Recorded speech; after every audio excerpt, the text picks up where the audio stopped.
జగన్మోహన్ రెడ్డి గారు చెప్పిన అబద్ధము చెప్పుకోకుండా ఇచ్చిన హామీ ఇవ్వకోకుండా అనేక రకములైన తప్పుడు వాగ్దానాలతో ప్రజలు మభ్యపెట్టి మోసపుచ్చి ఒక ఛాన్స్ అంటూ అధికారంలోకి వచ్చి 5 సంవత్సరాలు పూర్తి అయింది. ఈ 5 సంవత్సరాల్లో కుల మత వర్గ విశేషం లేకుండా అన్ని వర్గాల వారికి ప్రత్యక్షంగా నరకము చూపించినారని చెప్పి ఈ సందర్భంగా మీకు గుర్తు చేస్తున్నా. ఈ జగన్మోహన్ రెడ్డి గారు ఒక నరకాసుడు అని చెప్పి సందర్భంగా మీకు మనవి చేస్తున్నా.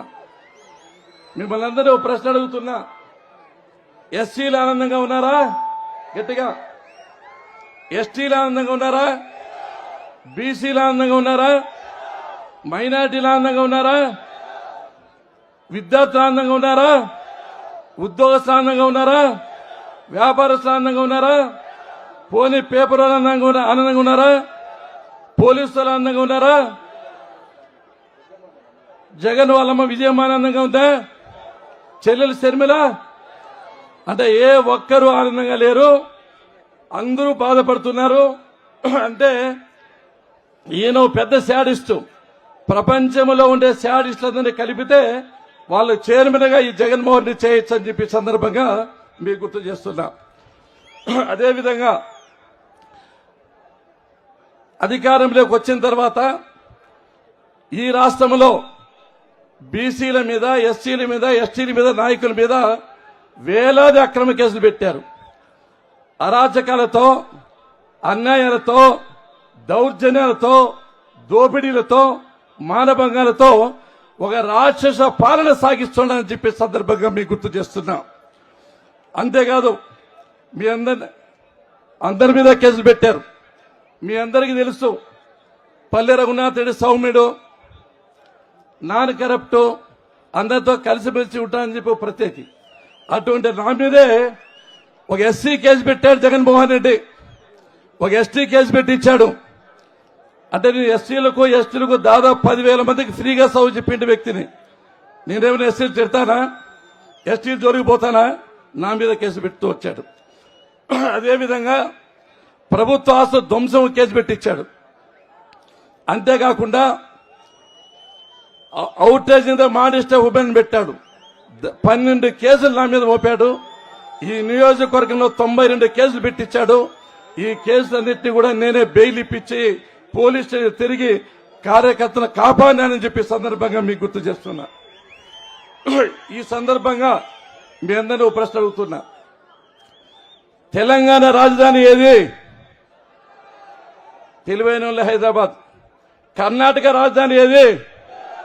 చాలా తెలివైన వాళ్ళు అయిపోతున్నారు. తమిళనాడు రాజధాని ఏది? బాగా చెప్పారు. ఇప్పుడు చెప్పాలి మీరు. ఆంధ్రప్రదేశ్ రాజధాని ఏది? ఆంధ్రప్రదేశ్ రాజధాని ఏది?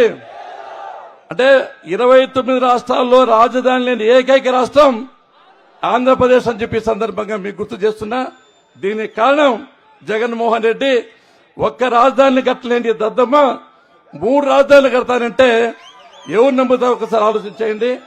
ఎవరైనా చెవుల్లో పూలు పెట్టుకున్నారని చెప్పి సందర్భంగా మీకు గుర్తు చేస్తున్నా. అంతేకాదు ఈయన పరిపాలనలో రేట్లు విపరీతంగా పెరిగాయి. ఇసుక పెరిగిందా? చెప్పండి. స్టీల్ పెరిగిందా? సిమెంట్ పెరిగిందా? పెట్రోల్ పెరిగిందా? డీజిల్ పెరిగిందా? విద్యుత్ ఛార్జీలు, ఆర్టీ ఛార్జీలు, కాయగూరలు, నిత్యావసర వస్తువులు. ఒక్కసారి గెలిపిస్తే నేను రేటు పెంచాడే, ఇంకోసారి అవకాశం ఇద్దామా? ఇంకోసారి అవకాశం ఇస్తే మన కొంబలు ముంచుతాడని చెప్పి సందర్భంగా మీకు గుర్తు చేస్తున్నా.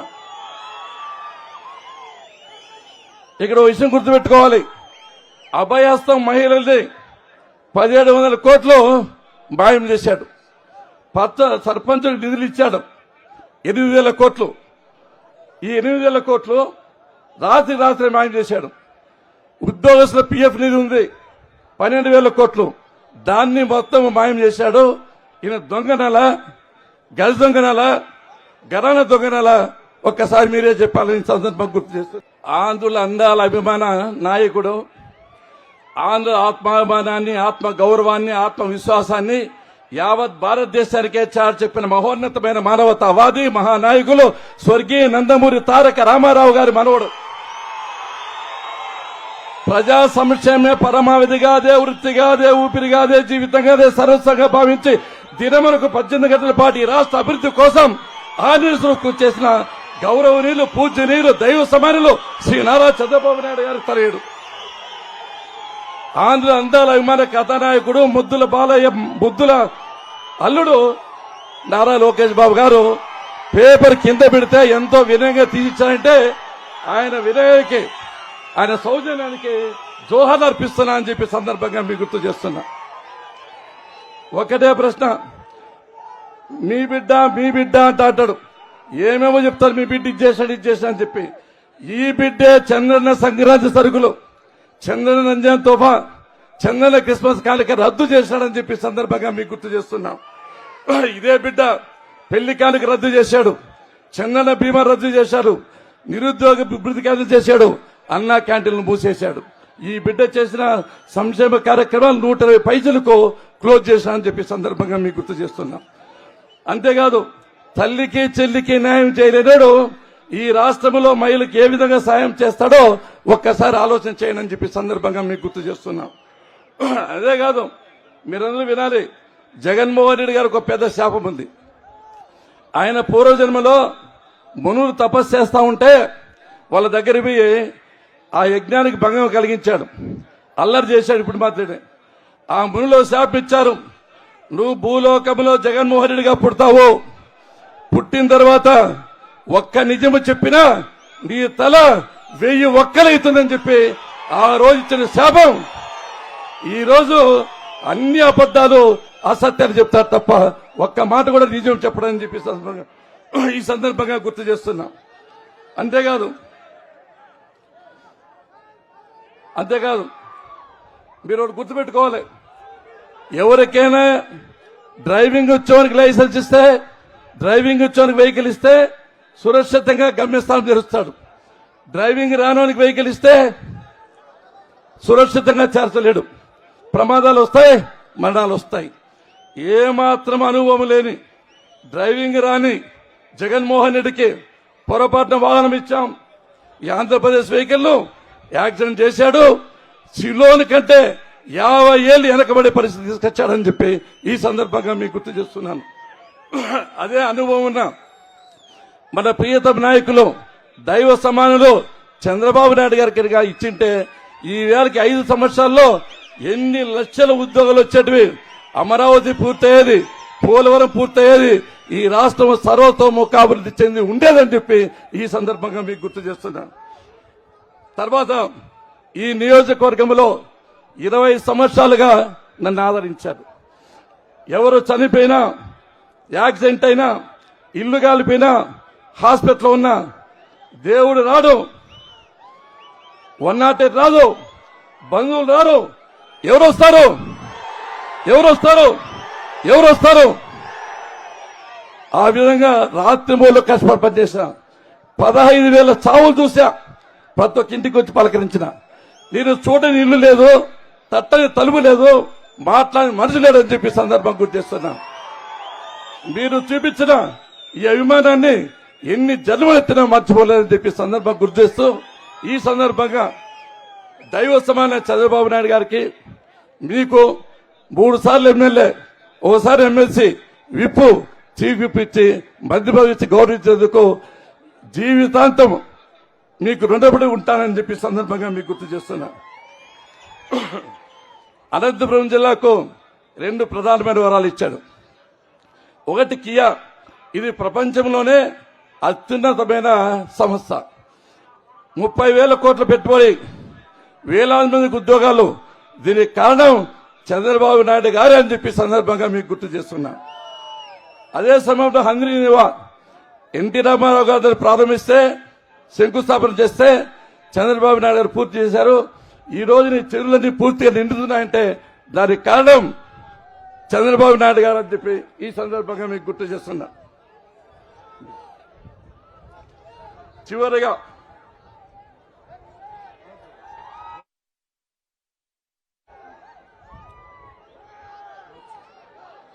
చివరిగా కొన్ని కోరికలు ఉన్నాయి సార్. మా ఎమ్మెల్యే గారు నాకు శిష్యుడైన ఇక్కడ అవినీతి ప్రారంభించాడు. అవినీతి అనకుండా దాదాపు 1670 కోట్లు వివిధ బ్యాంకులకు మోసం చేసిన ఈ వ్యక్తి ప్రజలకు మోసం చేయడాన్ని మిమ్మల్ని ప్రశ్నిస్తున్నా. అదేవిధంగా ఎవరైనా పుట్టపత్తుల విష సంస్కృతి లేదు, బిల్డర్ల దగ్గర వందల కోట్ల రూపాయలు వసూలు చేసి బిల్డర్ల యొక్క రక్తాన్ని జలగమాది పీల్చి పిప్పి చేశారని చెప్పి సందర్భంగా గుర్తు చేస్తున్నాం. ఎక్కడ చూసిన లేఅవుట్ లో 30% ఇవ్వాలి, బిల్డింగ్ లో స్టేజ్ కు 10 లక్షలు ఇవ్వాలి. ఈ విధంగా ఎంతో ప్రశాంతంగా ఉండే ఈ పుట్టపర్తిని ప్రశాంత వాతావరణం కాకుండా మాఫియా సంస్కృతి తీసుకొచ్చాడు. కాబట్టి వాళ్ళకి తగిన బుద్ధి చెప్పాలని చెప్పి మీ అందరినీ మనస్ఫూర్తిగా కోరుకుంటున్నాను. చివరిగా సార్, చంద్రబాబు నాయుడు సార్ అధికారంలో ఉన్నప్పుడు ఈ నియోజకవర్గంలో 193 చెరువులు నింపుతామని డిపిఆర్ తయారు చేశాం, టెండర్స్ పిలిచాం. సార్ హామీ ఇచ్చాడు. వాళ్ళ అధికారంలోకి వచ్చిన తర్వాత ఈ పొద్దు నింపుతాం అని చెప్పారు, కానీ నింపలేకపోతున్నారు. మరి అధికారంలోకి వచ్చిన తర్వాత మొట్టమొదటి కార్యక్రమం ఈ 193 చెరువులు నింపాలని చెప్పి ఈ సందర్భంగా మీకు గుర్తు చేస్తున్నాం. మీరు చెరువు చూశారు, పోయితే అడిగారు చెరువు యొక్క ప్రాశస్త్యం గురించి. ఆ చెరువు కింద ముబ్బులు వచ్చాయి. ఆ చెరువులో అది పెద్దకమారుపల్లి, జానకంపల్లి, కొచ్చెకు సంబంధించిన రైతులు ఆధారం లేకోకుండా నీళ్లు నింపడం వల్ల వాళ్ళు ఉపాధి కోల్పోయారు. కాబట్టి వాటికి పరిహారం చెల్లించాలని చెప్పి సందర్భంగా మీకు గుర్తు చేస్తున్నాం. బుక్కపట్నం, పుట్టపర్తి, కొచ్చెరు 3 రింగ్ రోడ్స్, ఈ 3 కలిపితే రింగ్ రోడ్ ఏర్పడితే పారిశ్రామికంగా అభివృద్ధి చెందుతుందని చెప్పి సందర్భంగా మీకు గుర్తు చేస్తున్నా. అదేవిధంగా పెడబెల్లో కానీ ఈ జగనన్న కాలనీ కానీ భూములు ఆక్రమించారు. మనం వచ్చిన తర్వాత అవన్నీ క్యాన్సిల్ చేసి రివైజ్ చేయాలని మిమ్మల్ని కోరుకుంటున్నా. ప్రపంచ ప్రఖ్యాతిగాంచిన ఈ పుట్టపర్తిని టూరిజం సెంటర్ గా డిక్లేర్ చేయాలా, ప్రముఖ ఆధ్యాత్మిక కేంద్రంగా కూడా చేయాలని చెప్పి కోరుకుంటున్నా. అదేవిధంగా ఇండస్ట్రీస్ ఏమైనా పెడితే ఏపీఐఏసీలో తమరు ఉన్నప్పుడే 100 ఎకరాలు ఇచ్చారు, అవన్నీ లేఅవుట్ కూడా వేశాం. తమరు వచ్చిన తర్వాత ఇండస్ట్రీస్ ఇస్తారని, వేలాది మంది యువకులకు ఉద్యోగాలు ఇస్తారని మీ మీద ఆశలు పెట్టుకున్నానని చెప్పి సందర్భంగా మీకు గుర్తు చేస్తున్నా. TIDCO houses sir, Singapore type లో టిడ్కో హౌసెస్ ప్రారంభించాం. 1214 ఇల్లు, అవి అసంపూర్తిగా ఉన్నాయి. 70% పూర్తి చేస్తాం. వాటి కూడా పూర్తి చేయాలని కోరుకుంటూ ఒకటే చివరిగా, నా జీవితంలో అన్ని చూశాను, మీ అభిమానాన్ని చూశాను. నా జీవితంలో నా కొడుకు కోడలు మంచి ఉన్నతంగా ఉన్నారు. మేడమేమో స్వర్గంలో ఉందమ్మా, మీ అందరికి తెలుసు. నాకు మిగిలిండేది ఎవరు? మీరే. మీకోసం రాష్ట్రంలో కష్టపడతా, మీ కష్టాల్లో, నష్టాల్లో, బాధల్లో భాగం పంచుకుంటా, మీ కుటుంబ సభ్యులుగా సేవ చేస్తా. నా మీద నమ్మకం ఉండి ఇన్నాళ్ళు నన్ను ఒక తండ్రిలాగా, ఒక విధంగా చెప్పారు, దేవునిగా గౌరవించినందుకు మీ అందరికీ ఎన్ని జన్మత్వ రుణం తీసుకోవాలని చెప్పి ప్రతి ఒక్కరికి మనస్ఫూర్తిగా ధన్యవాదాలు తెలియజేస్తున్నా. ఇప్పుడు ఇంతవరకు మనం వేచి చూస్తున్న మనందరి ప్రియతమ నాయకులు, తెలుగుదేశం పార్టీ జాతీయ ప్రధాన కార్యదర్శి, కార్యకర్తల కోసం